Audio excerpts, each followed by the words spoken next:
অন্তবাসিনী পর্ব ৫ লিখেছেন রিমি ইসলাম।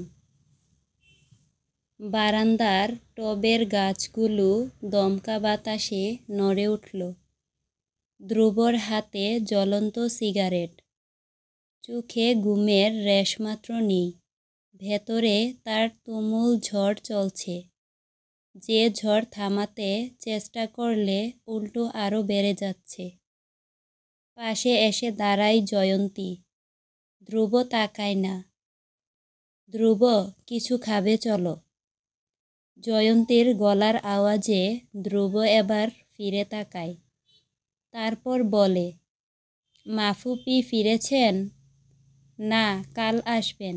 খেতে এসো। গুনগুন খায়নি এখনো, আগে ওর খাওয়ার ব্যবস্থা করো। আমি পারবো না। একটা বাইরের মেয়ে তোমার কাছে ইম্পর্ট্যান্ট হলেও আমার কাছে নয়। ধ্রুব পাশ কাটিয়ে চলে যেতে নিলে জয়ন্তী পেছন থেকে ডাকে, ধ্রুব দাঁড়াও। ধ্রুব। ধ্রুব থামে না। সশব্দে নিচে নেমে খাবার নিয়ে আবার উপরে উঠে আসে। একদম গুনগুনের ঘরের সামনে। দরজা খোলা, অর্থাৎ গুনগুন জেগে রয়েছে এখনো। এক প্রকার দ্বিধা নিয়ে দাঁড়িয়ে রইল ধ্রুব। যাবে কি যাবে না? একটু আগে মেয়েটার সাথে যথেষ্ট খারাপ আচরণ করেছে। যা বলা প্রয়োজন ছিল তার চেয়ে গুটিকতক বাড়তি কথাও শুনিয়ে দিয়েছে। ধ্রুব নক করল, আসব? গুনগুনের চোখে তন্দ্রাভাব এসেছিল সবে। একটু আগে কাজের লোক এসে ফ্লোরে ছিটিয়ে থাকা উচ্ছিষ্ট পরিষ্কার করে দিয়ে গেছে। তারপর থেকে গুনগুন সেই যে ঠায় বসে আছে তো আছেই। একটু বাড়তি ফ্রেশ হয়ে নিজেকে গুছিয়ে নেওয়ার অবকাশ বোধ পর্যন্ত করেনি। ধ্রুবর ডাকে দরফর করে উঠে বসে দরজার দিকে তাকালো। কি সুন্দর এক মুখের অধিকারী সেখানে দাঁড়িয়ে।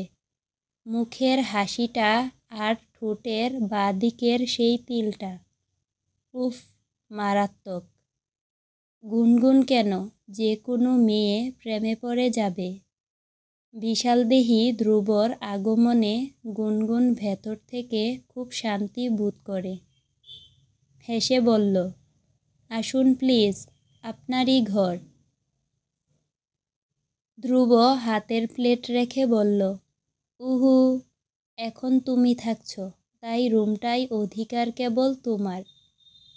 তারপর চুপ করে গেল। ধ্রুব পা চালিয়ে গুনগুনের পাশে বিছানায় বসে চোখ বন্ধ করে একমনে কথা বলতে লাগলো। আমি খুব সরি গুনগুন, রাগ উঠলে আমি মানুষ থাকি না। কত কি যে বলেছি তোমাকে। রাগের মাথায় বলা কোনো কথা সিরিয়াসলি নেবে না। তবে রিকোয়েস্ট, এরপর থেকে আমি ব্যতীত আর কারুর কথা তুমি শুনবে না। আমার চাওয়া না চাওয়াই হবে তোমার কাছে সবচেয়ে বড়। আর তার চেয়ে বড় কথা, তুমি রুলস ভেঙেছ। শর্তমতে আমাকে আকৃষ্ট করার মতো কোনো কাজ তুমি করতে পারো না। শেষ কথায় গুনগুন থতমত খেয়ে যায়। বিস্মিত হয়ে বলল, শর্ত? কোথায় ভাঙলাম? তখনও গুনগুন খেয়াল করিনি তার গায়ে কোনো ওড়না ছিল না। ধ্রুব চোখ বন্ধ করেই বলল, ওড়না? ওড়না কি? আরে মেয়ে, তোমার ওড়না গায়ে নেই। এতক্ষণে ও বুঝল ধ্রুব কেন চোখ বন্ধ করে পাশে রয়েছে। সে দ্রুত বিছানার এক কোল থেকে ওড়না কুড়িয়ে নিয়ে গায়ে জড়ায়। তারপর অপরাধী মুখ করে বলল, আমি বেশিরভাগ বাসায় একাই থাকতাম। নিজের রুমে কখনো ওড়না নিইনি। এই অভ্যেসটা রয়েই গেছে। কিন্তু আর যাই বলেন, আমি মোটেও আপনাকে অ্যাট্রাক্ট করার চেষ্টা করিনি। ধ্রুব হাসল, তারপর বলল, খেয়ে নিও, আমি যাচ্ছি। ডক্টরের চেম্বারে বসে আছে গুনগুন। ধ্রুব বাইরে অপেক্ষা করছে। 48 ঘন্টা পর অবশেষে নিষেক প্রক্রিয়া সফলতা পেয়েছে। এখন জরায়ুতে প্রতিস্থাপন করা হবে। এই ব্যাপারটা গুনগুনের মাঝে ভয়াবহ আতঙ্কের সৃষ্টি করেছে। সে থরথর করে কাঁপছে। শীতের মাঝেও ঘেমে একাকার অবস্থা।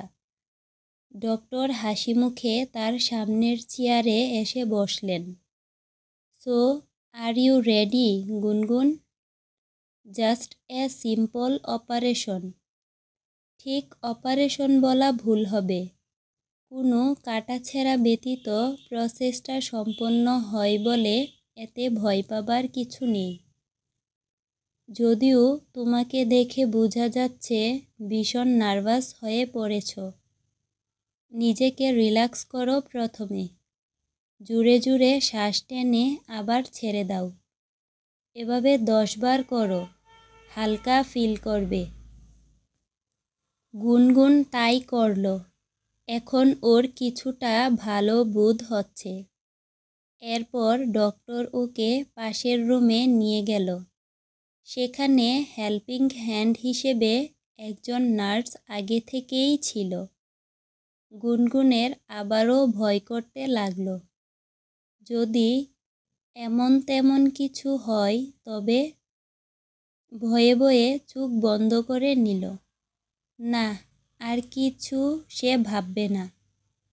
অল্পখানিক পরেই ডক্টর ডাকলেন, উঠে পড়ো, হয়ে গেছে।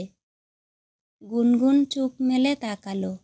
অতি কম সময়ে যে প্রসেসটা হয়ে যাবে তা ভাবতেও পারেনি সে। যেন বাসের দুলুনিতে চোখ এঁটে এসেছিল। আবার চোখ খুলেই দেখল বাসার সামনে এসে হাজির। ঘটনা ঠিক সেরকম ঘটেছে।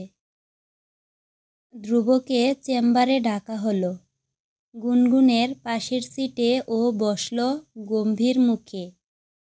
ভেতরের ঘটনা কতদূর এগোলো তা এখনও ধ্রুবর অজানা বলেই এই গাম্ভীর্যের সূচনা। ডক্টর হাসি মুখে বললেন, কংগ্রেস ধ্রুব, এভরিথিং ইজ পারফেক্টলি ফিনিশড। এখন গুনগুনের মাঝে আলাদা আরেকটি প্রাণ রয়েছে, ইউর চাইল্ড। ধ্রুব খুশিতে কিছুক্ষণ বাকশক্তিহারা হয়ে পড়ল। তার অপেক্ষার অবসান অবশেষে ঘটল। কি যে আনন্দ হচ্ছে তার! তাকে দেখে মনে হচ্ছে এই বুঝি মেয়েদের মতো কেঁদে ভাসাবে। টলটলে চোখে, ঠোঁটে ফিনিক হাসি এঁটে বলল, thank you again doctor. Doctor উত্তরে কেবল মৃদু হাসলেন। চেম্বার থেকে বের হয়ে ধ্রুব কোনো দিক দুনিয়া না দেখেই গুনগুনকে হতবাক করে দিয়ে আষ্টেপৃষ্ঠে জড়িয়ে ধরল। ধ্রুবর বাহুবন্ধনে আবদ্ধ গুনগুন ভেতরে ভেতরে লজ্জায় গলে পড়ছে। এই প্রথম ধ্রুব আহমেদ তাকে জড়িয়ে ধরেছে, তার এত কাছে। ধ্রুব সেভাবে থেকেই বলল, গুনগুন, today I am so happy. বলো কি চাও? কোথাও ঘুরবে? কি খাবে? মুভি দেখবে? নাকি কোনো পার্কে বসবে? আবার চাইলে লং ড্রাইভেও যেতে পারো। গুনগুনের হঠাৎ মনে হলো এই মোক্ষম সুযোগ হাতছাড়া করা বোকামি হবে। সে ফট করে বলল, বাবার সাথে দেখা করব, নিয়ে যাবেন? ধ্রুব গুনগুনকে হঠাৎ ছেড়ে দিয়ে ওর দিকে অপলক চেয়ে থেকে আবার হেসে দিয়ে বলল, এইটুকু চাইলে আর আমি দেব না তা হয়? আজ যদি জানও চাও তাও দিয়ে দেব। তারপর আবার গভীর ভাবাচ্ছন্ন হয়ে বলল, না না, জান দিতে পারবো না। তাহলে এত কষ্ট করে বাচ্চাকে পৃথিবীতে এনে আমার লাভ কোথায়? আমি তো এখানে থাকবো না। যাই বলো, আজ আমি সেই লেভেলের হ্যাপি। পুরো দিন তোমার সাথে কাটাবো। প্রথমে তোমার বাবার সাথে দেখা করাবো, তারপর কোথাও খেতে নিয়ে যাব। এরপর সারা বিকেল কোনো পার্কের বেঞ্চে তুমি আর আমি বসে বাদাম চিবোবো। তবে সাথে লাস্ট ওয়ার্নিং, এখন থেকে একটা কাজও হাতে দেবে না। আমি এই ভালো এই খারাপ, সবসময় আমার ভালো রূপ দেখে গলে যেও না।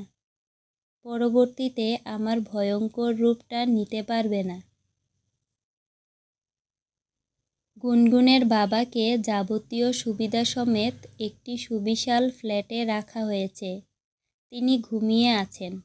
শরীরের উন্নতি বা অবনতি কোনোটাই ধরা যাচ্ছে না। নার্সের কাছ থেকে জানা গেল, দিনের বেশিরভাগ সময় তিনি মেয়ের কথা জিজ্ঞেস করেন। গুনগুন যখন বাবার পাশে বসে বাবার একটা হাত স্পর্শ করল, তখন তিনি জেগে উঠলেন। চোখে ছানি পড়ার দরুন মেয়ের চেহারা খুব বেশি অস্পষ্ট। চোখের ছানি অপারেশন অনেক আগে থেকেই করানোর ইচ্ছে থাকলেও সামর্থ্য হয়ে ওঠেনি তাদের। মোর্তাব হোসেন বললেন, তুই কেমন আছিস? গুনগুন হাসি হাসি মুখে বলল, খুব ভালো। তোমার এখানে একা লাগছে তাই না বাবা? একটু কষ্ট করো, তারপর আবার আমার সাথে থাকবে। আচ্ছা, আমি কি কাজ করছি তুমি কি জানো? কিছু বলবে না? আমি অসুস্থ মানুষ, সংসারের সমস্ত দায়ভার তোর কাঁধে। তোকে কিছু বললে শুনবি না জানি, তাছাড়া ছেলেটা ভালো। শেষ পর্যন্ত যদি বিয়ে করে। গুনগুন হিসহিসিয়ে কথার ভেতর কথা বলে উঠে, বাবা, এসব কল্পনা ভুলেও কারোর কাছে বলো না। তুমি যেটা চাচ্ছ সেটা কখনোই হবে না। কোথায় আমরা জমিনের মানুষ আর কোথায় তারা আকাশের তারা।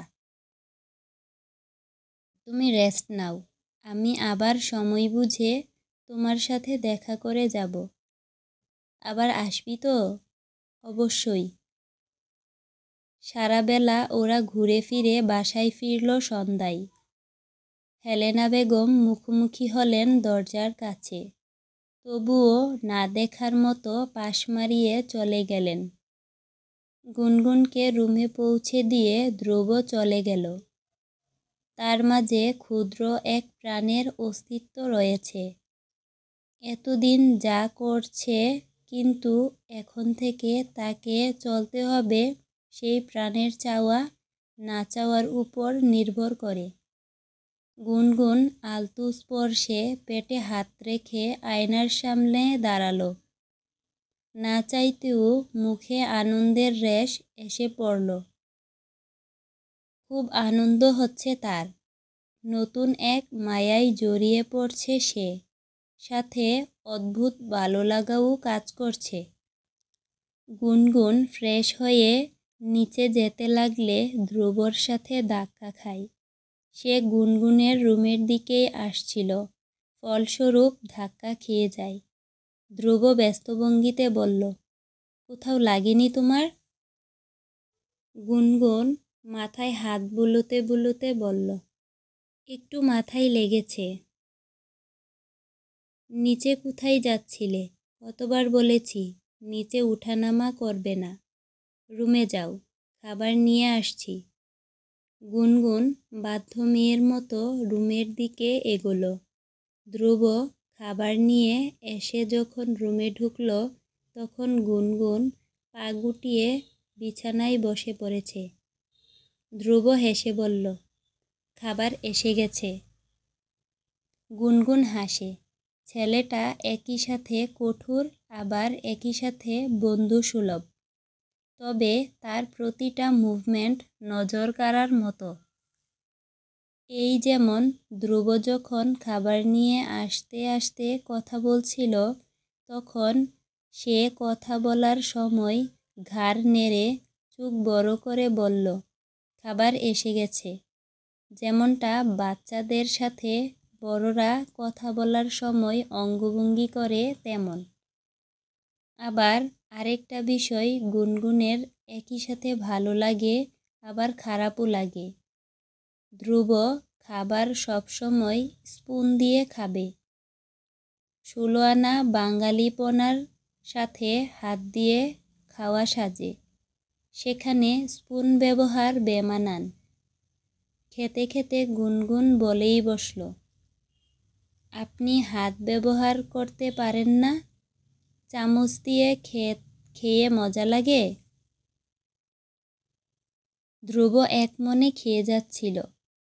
আকস্মিক গুনগুনের এমন কথায় খাওয়া ভুলে কতক্ষণ অবাক হয়ে চেয়ে রইল, তারপর বলল, কি করব বলো? আসলে এভাবেই অভ্যাস হয়ে গেছে। ছোটকালে মা ফুপি খাইয়ে দিত। বড় হয়েও অনেককাল ফুপির হাতেই খেতে খেতে হাত দিয়ে খাওয়া ভুলে গেলাম। দেশের বাইরে থাকতে যেয়ে একা একা খেতে হতো। তবে সেখানে কালচারের সাথে খাপ খাইয়ে চামচ ব্যবহার করতে শিখে নিলাম। হাতের খাওয়া বলতে গেলে বহু বছর খাইনি। কথাটি বলে ধ্রুব হাসল। গুনগুন একগাল হেসে আচমকা বলল, আমার হাতে খাবেন? দেখবেন কত মজা হাতে খেতে। কি দেব? ধ্রুব এবার বিষম খেয়ে কাশতে শুরু করল। অনর্গল কাশছে দেখে গুনগুন দ্রুত পানির গ্লাস এগিয়ে দেয় ওর দিকে। অন্তবাসিনী পর্ব ৬। লিখেছেন রিমি ইসলাম। এক নিঃশ্বাসে গ্লাসের পানিটুকু খেয়ে ধ্রুব বলল, তুমি খাওয়াবে? গুনগুন অহেতুক ভনিতা করে বলল, নয়তো কি পেতনি এসে খাওয়াবে? কথা না বাড়িয়ে হাঁ করুন। ধ্রুব বেশ বড় হাঁ করতেই গুনগুন একগাল ভাত মুখে পুরে দিল। প্রায় সাথে সাথে ওর চোখে পানি চলে এলো। কতকাল পর সে কারুর হাতে স্নেহভরা খাবার খাচ্ছে। তার জীবনে বাবা চলে যাবার পর থেকে ভালোবাসার বড্ড অভাব ছিল। কিন্তু তার সামনেই এই মেয়েটি এক নতুন বার্তা বয়ে এনেছে ওর জীবনে। স্নেহের বার্তা। খেতে খেতে এই প্রথম ধ্রুব গুনগুনকে খুঁটে খুঁটে দেখতে লাগল। হলদে সাদা গায়ের রং, পিঠময় স্ট্রেইট সিল্কি চুলের কায়দা করে ছোট ব্যান্ড দিয়ে আটকানো, কালো টানা ভ্রু যুগলের নিচে বড় বড় দুটি চোখ, যে চোখে সবসময় কাজল লেপ্টে থাকে। সে যখন হাসে তখন ওই লাল গোলাপি ঠোঁটের প্রান্তে খানিক খাজের সৃষ্টি হয়। কি অপূর্ব!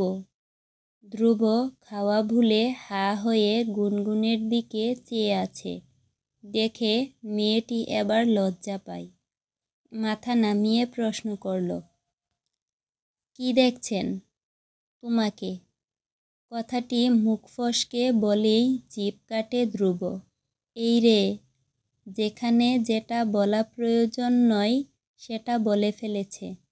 তারপর কথা ঘুরিয়ে বলল, তোমার চোখে কাজল পরতে ভালো লাগে খুব? গুনগুন হতবাক হয়ে বলল, হ্যাঁ, কেন? এতে দোষ হয়েছে কি? না, আসলে কাজল পরা দোষের কিছু না। তবে যখন ঠিকমতো পরতে পারো না তবে দাও কেন? সবসময় দেখি চোখের এদিক ওদিক লেপ্টে একাকার অবস্থা। চোখগুলো কয়লার খনি বানিয়ে রেখেছ। গভর্নমেন্টকে খবর দিলে লোক পাঠিয়ে দেবে তোমার কয়লার কূপ থেকে কয়লা সংগ্রহ করতে। হা হা হা। ছেলেটি হাসছে। অদ্ভুত তো। তবু গুনগুনের রাগ হলো না, উল্টো মায়া হলো। শুধুই কি মায়া? এক অন্যরকম অনুভূতি খেলে যাচ্ছে হৃদয়ে। মানুষটির প্রতি এ কদিনে যে এক ধরনের টান পড়ে গেছে তা বেশ বুঝে ফেলেছে গুনগুন। যদিও শর্তমতে ধ্রুবর প্রতি কখনো আকৃষ্ট হওয়া যাবে না, কিন্তু মন চেয়ে বাঁধন ছাড়া মুক্ত লাটাইয়ের মতো। একবার ছাড়া পেলে আকাশে পাখনা মেলে উড়তে শুরু করে। খাওয়া শেষে ধ্রুব প্লেট হাতে চলে গেল। গুনগুন নিঃশব্দে লাইট অফ করে শুয়ে পড়ে। পরের দিন গুনগুনকে ধ্রুবের রুমে শিফট করা হলো। কারণ হিসেবে ধ্রুব বলল, গতকাল খেয়াল করেছি তোমার লাইট অফ করতে বিছানা ছেড়ে সুইচবোর্ডের কাছে যেতে হয়। এখন তোমার জন্য বিছানা ব্যতীত কোথাও যাওয়া উচিত নয়। তাই আমার রুমে এখন থেকে থাকবে তুমি। এখানে remote light, fan on of করার ব্যবস্থা আছে। কষ্ট করে নামতে হবে না। গুনগুন তখন কেবলই অবাক হয়ে ভেবেছে, একটা মানুষ কিভাবে পুঙ্খানুপুঙ্খভাবে একজনের প্রয়োজনীয় দিকগুলো খেয়াল করতে পারে। ধ্রুবকে না দেখলে সে তো জানতেই পারত না পৃথিবীতে এমন কেয়ারিং মানুষও রয়েছে। ধ্রুব যাবার আগে এক অদ্ভুত জিনিস তার হাতে দিয়ে গেছে। আর সেই অদ্ভুত জিনিসটি হলো ছোট্ট একটা ডায়েরি, লাল মলাটে মোড়া ডায়েরি। অদ্ভুত বলার কারণ, সচরাচর কেউ নিজের একান্ত ডায়েরি কারুর হাতে দেয় না। এতে নিজের গোপনীয়তা লঙ্ঘন হয়। কিন্তু ধ্রুব স্বেচ্ছায় গুনগুনকে ডায়েরিটি দিয়ে বলে গেছে, তুমি এখন শুধু শুধু বেড রেস্ট করে বোর হতে পারো, তাই এটা পড়ে টাইম পাস করো আপাতত। আমার পার্সোনাল দিনলিপি। অবাক হবার কিছু নেই। আমার জীবনে এমন কিছু নেই যা জানলে মহাভারত অশুদ্ধ হয়ে যাবে। কিন্তু আমি ধ্রুব থেকে আসামি হয়ে যাব। শুধু একটা অর্ডার মানবে। পড়া শেষ হতেই ওটা জ্বালিয়ে দেবে। কারণ ওটা আমার জীবনের বন্ধ ঘৃণিত অধ্যায়। আমি শতবার চেষ্টা করেও জ্বালাতে পারিনি। আজ সেই দায়িত্ব তোমার হাতে ছেড়ে দিলাম। আশা করছি নিরাশ হব না। ধ্রুব চলে যাবার পরও গুনগুন ডায়েরি খুলল। কেবলই ভাবনায় আসে, কি আছে এতে, যা ধ্রুব চিরতরে ছাই করে দিতে চায়। বালিশে হেলান দিয়ে বিছানায় বসে ক্রমশ ডায়েরিটি খুলতে লাগল। প্রথম পাতা থেকে পড়া শুরু করল গুনগুন। সাল 2011, ক্লাস 8। ছেলে মেয়ের হইচই দেখে ক্লাস ছেড়ে দরজার সামনে দাঁড়িয়েছি। পাশে এসেশনের রুম।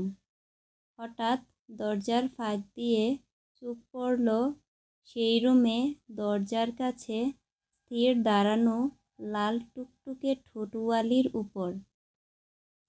ঠোঁটের রং এত লাল হয় নাকি? আমি তখনও লাল ঠোঁটওয়ালির মুখ দেখিনি, কারণ দেখতে ভুলে গেছি। এবার ধীরে ধীরে মুখের দিকে তাকিয়ে দেখি, ঠোঁটের মতো মুখশ্রীও অপরূপ। প্রেমে পড়ে গেলাম। সদ্য কৈশোরে যৌবনের রস জেগে উঠল। আমি সেই থেকে হয়ে গেলাম প্রেমিক বালক। গুনগুন একের পর এক পৃষ্ঠা পাল্টে পড়তে আরম্ভ করল। মেয়েটার নাম জানতে পেরেছি, জিনিয়া। নামটা যেমন ফুলের মতো, তেমনি ও যখন আমার পাশ দিয়ে হেঁটে যায় আমি তখন জিনিয়া ফুলের সুঘ্রাণ অনুভব করি। কেন তা বলতে পারবো না। আজ জিনিয়ার সাথে প্রথম কথা হলো। জেএসসি পরীক্ষা শেষে ও যখন দোতলা ছেড়ে নিচতলায় নামছিল, আমি তখন দ্রুত এর পেছনে নেমে অনেক সাহস করে জিজ্ঞেস করেই ফেললাম, পরীক্ষা কেমন হয়েছে? জিনিয়া ছোট করে বলল, ভালো। এই তো আমাদের প্রথম বার্তালাপ। আজ জিনিয়ার জন্মদিন ছিল। অনেক পছন্দ করে একটা ছোট শোপিস তাকে গিফট করলাম। সে ফেরত দিয়েছে, তাই রেগে ওটাকে ভেঙে টুকরো টুকরো করে দিয়েছি। জিনিয়ার সাথে ফোনে এই প্রথম কথা। আমি নির্ভয়ে প্রপোজ করে দিলাম। আশ্চর্যের বিষয়, সে হ্যাঁ বলেছে। ভাবতেই পারিনি ও হ্যাঁ বলবে। আজ থেকে আমার মিঙ্গেল জীবন শুরু। সাল 2012। বেশ চলছে আমাদের দিন। জিনিয়া আমাকে পাগল করে দেয়। স্কুল, প্রাইভেট, কোনোটাতেই শান্তিতে থাকতে দেয় না। মেসেজের পর মেসেজ আসতেই থাকে। ও যেদিন স্কুল আসে না সেদিন তার পাগলামি সহ্য করা কঠিন। বাধ্য হয়ে ক্লাসের ফাঁকে ফাঁকে ওকে মেসেজ করি। কখন কি করছি না করছি সব বলা লাগে। মেয়েটা নিজেও পাগল, আমাকেও পাগল করে ছাড়বে। সাল 2013।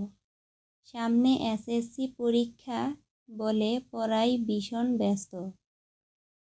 একবার পড়তে বসলে সময় কখন পেরিয়ে যাচ্ছে বুঝতেই পারি না। জিনিয়ার সাথে কথা হয় খুব সামান্য। বাবা খুব স্ট্রিক্ট। পড়াশোনার এদিক থেকে সেদিক হলে রক্ষা নেই। জিপিএ 5। আমার রেজাল্টে খুশির ঠেলায় বাড়ি মাথায় তুলেছে বাবা। আমার বাবা আমার জগৎ, একই রকম আমিও তার জগৎ। এত খুশি এর আগে কখনো দেখিনি। সব ঠিকঠাক হয়ে গেছে। আমাকে বাকি পড়াশোনা দেশের বাইরে করতে হচ্ছে। এটাই বাবার ইচ্ছা। জিনিয়া ঢাকার কোনো কলেজে ভর্তি হবে। আমাকে যেতে হবে দূরের কোনো এক দেশে। 2014। জিনিয়া একটুতেই এখন রেগে যায়। আমিও লন্ডনে আসার পর থেকে নতুন পরিবেশে কদিন মানিয়ে নিতে হিমশিম খাচ্ছিলাম। তার উপর জিনিয়ার এমন তিরিক্ষি মেজাজ শুনতে আর ভালো লাগে না। চোখের আড়াল তো মনের আড়াল। আমাদের শারীরিক দূরত্বের পাশাপাশি মনের দূরত্বও অনেক বেড়ে চলেছে। 2016। বাবার শরীর ভালো নেই। সামনে পরীক্ষা হওয়ায় দেশে ফিরতেও করা বারণ তার। কিন্তু বাবার এমন কন্ডিশনে আমি পরীক্ষায় মন দিতে পারছি না। কি করব? ভীষণ অসহায় বোধ হচ্ছে। 2017। বাবার সমস্ত শরীর বরফের ন্যায় ঠান্ডা। এত শীতল আমার বাবাকে কখনো দেখিনি। মুখটাও কেমন সাদা ফিকে হয়ে রয়েছে।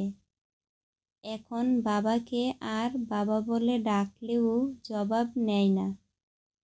আমাকে একা করে বাবা চলে গেছে। কেন? বাবা কি বুঝে না সে ছাড়া আমার আর কেউ নেই? ছোট থেকেই আমার গোমরামুখী মায়ের কাছে ভালোবাসা নামক কোনো বস্তু পাইনি। যা আবদার ছিল সব বাবার কাছে। পাথর হয়ে আর্তনাদ করে কাঁদতেও ভুলে গেলাম। এরপর অনেক কয়টা পাতা শূন্য, বেশ কয়েকটা পাতা বাদ দিয়ে লেখা। 2020। ভাইয়ার মানসিক অবস্থা ভীষণ বাজে। তার সাথে আমার ভাগ্যটা। প্রথমে বাবাকে হারিয়েছি, এখন ভাইয়ার এমন কন্ডিশন। অর্ধ সেমিস্টার ফেলেই দেশে ফিরব ভাবছি। কতদিন পর জিনিয়া আর আমি মুখোমুখি। মাঝে মাঝে যে 2বার দেশে এসেছিলাম, তখন ওর সাথে দেখা করার পরিস্থিতি হয়ে ওঠেনি। জিনিয়া অনেক পাল্টেছে। কৈশোরী জিনিয়া এখন ভরা যৌবনা নারী, তবে আগের চেয়ে আরও সুন্দর হয়েছে। বাবার ব্যবসা হাতে নিয়েছি। ভাইয়ার ভালো মতো ট্রিটমেন্ট চলছে। পরিবেশ মোটামুটি স্থিতিশীল অবস্থায় রয়েছে দেখে বাসায় বিয়ের কথা তুললাম।